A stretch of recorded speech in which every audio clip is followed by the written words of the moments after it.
do you find the balance between swim, bike and run? How do you fit that training in around other commitments such as work and social life? Well, training for a triathlon is a challenge, but we're here to help. So whether you've entered or you're thinking of entering an Olympic Distance Triathlon, we've got you covered. Here's how to train for one. All right, let's start by checking that you're fully aware of what you've signed up to. An Olympic Distance Triathlon consists of a 1,500 metre swim, a 40k bike and a 10k run. And if you've watched it at the Olympics or you've seen pros competing over this distance, you'll realise that it takes them around 2 hours. But if you're new to the sport, then do expect that to take a fair amount longer. Depending on how high your goals are, will reflect the amount of training you're going to need to put in. And that leads us on nicely to the amount of hours. And we'd recommend between 6 and 10 hours a week, which I know is quite varied, but it does depend on how much you want to put in to a certain extent.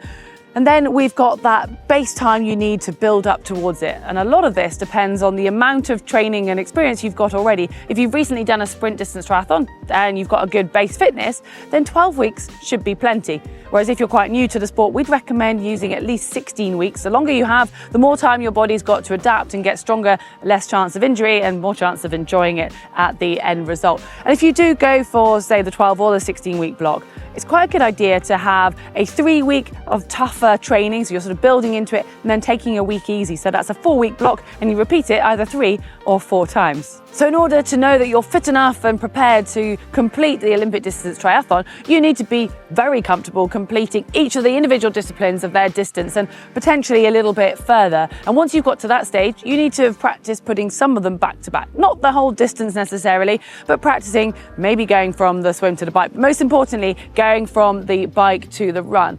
And some of these sessions might be quite hard, but the more you nail this now in your training and the more times you get up to the set individual distances, the easier you'll find it when it comes to the actual competition. So when things get tough, just use that as your motivation.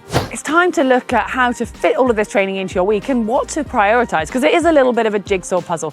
But we don't need to make things too complicated to start with. So let's just imagine you're doing the minimum of 6 hours a week, and keep things simple, split it into 3 to 2 hours per discipline. And yes, I know you do spend less time swimming compared to cycling and running when it comes to the race itself, but the swim often involves quite a lot of technique, and if you can nail the swim and be comfortable in it, it'll set you up nicely for the rest of your race and you just won't be so tired. So going with that ratio, again, how you split that into the amount of sessions per week is up to you, but the swim, you could maybe do 3 swims a week, potentially 2 bikes a week, and 3 runs would fit quite nicely with that.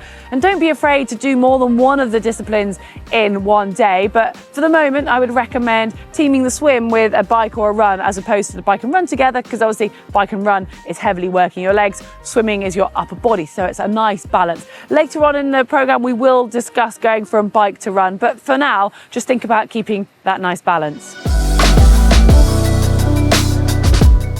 And then onto the swim, and if you've got 3 sessions a week to work with and the 2 hours that we talked about, it's a good idea to break them down as 2 shorter ones and then 1 longer. And if you can get that longer one up to around 50 minutes in duration, that will really help with your endurance. And have a different emphasis with each session. One of your short ones can be technique based, so you're looking at drills and really working on specifics of your stroke. Another one can just be nice and easy. And then if you can make your longer session a bit more specific to your events, if you can try to reach up to the distance of that 1,500 meters. So maybe you could look to build towards something like 15/100s, trying to hit the pace that you want to hit in your race, obviously adding rest into that. But don't worry if you're not quite there yet, you've got time to build towards that.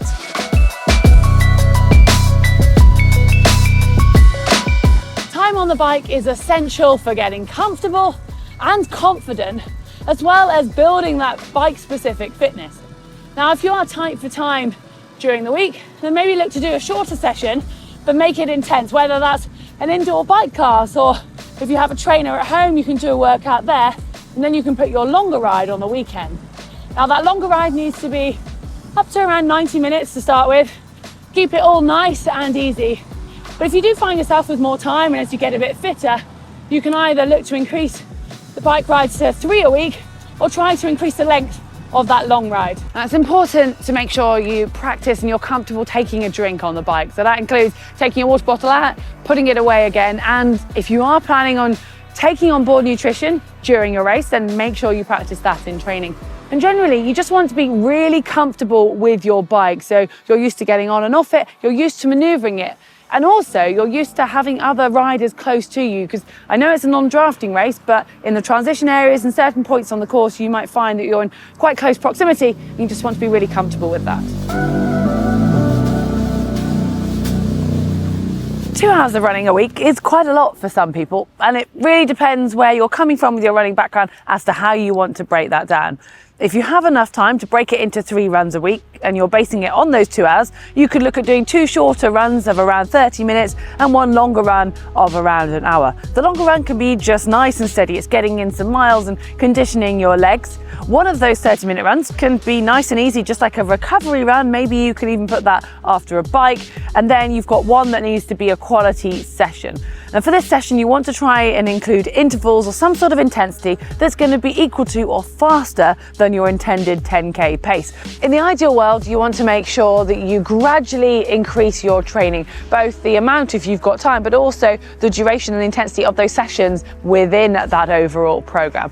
And then you need to be honest with yourself and identify which is your weakest discipline, because usually this is the one that needs the most work, but it's also the one that you don't like as much. So you're going to have to be really disciplined to make sure you focus on those weaknesses. And talking of discipline, it might sound simple, but you do need to make sure you take those easy weeks really easy. So work hard for a few weeks, depending on the cycle you're doing. If it's 3 weeks, make sure you do work hard on those, but then take that 4th week super easy. It's time for your body and your mind to recover, and it'll help you keep motivated and adapting and getting stronger. And finally, don't forget to make sure you rest nicely going into your event. So take the final week super easy, and maybe 2 weeks out a little bit easier, so your body can start to just really recover and you're feeling fresh and ready to go. I've not mentioned strength and conditioning training until now because I'm fully aware it's going to be another demand on your time, but it is an investment. If you can fit in some time working on your core and firing up some of those other stabilizing muscles, it'll make you more efficient in the long run, but also reduce your chance of any injury. And then adding in any stretches at the end of sessions, just keeping your body mobile and loose and stopping any areas getting really tight will also help you in that long run. And then when it comes to the short distance triathlons, you need to practice your transitions because you can save some valuable time here.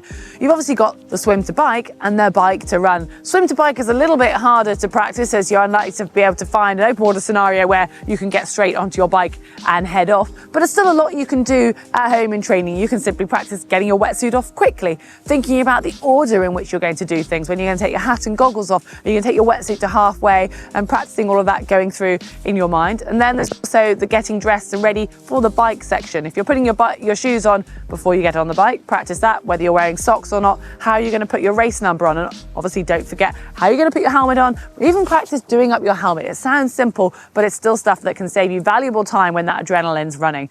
And then the bike to run, which is probably the more significant of the transitions because it also encompasses something we call the brick session. Yes, practicing going from cycling to running is quite an odd sensation. If you've not done it before, well, you basically get a bit of a jelly leg sensation on the first few times. You don't want to have this for the very first time in a race. So I'd recommend tagging a very gentle run, even if it's just 5-10 minutes on the end of one of your bike rides. Or if you have enough time to fit in a bike and a run together, you could do one of your bike rides followed by one of your whole runs, and that's 2 sessions done in one. The more you can do these before your race, the more you're going to be used to it and the easier you'll find it on race day. And don't forget a few more of the technical aspects of the bike to run, even including the bike mount and the bike dismount. The more you do that, the easier it will become. And even things as simple sounding as running with your bike, because that can save you lots of energy and time when you're going through transitions at both ends.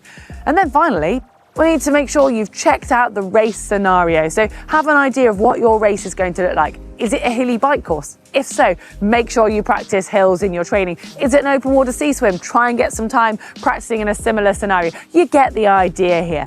Well, there is a lot to cover, and we have skimmed over it on the surface because that's all we can really fit in one video. But if you're new to doing an Olympic distance triathlon, I really hope it's given you an idea of what you need to think of, what you need to prioritize, and that confidence and time frame to work towards. If you have got your first one coming up, let us know. Let us know how it goes in the comments section below. Give us a like if you've enjoyed it. And remember, you can click on that globe to make sure you don't miss anything from GTN.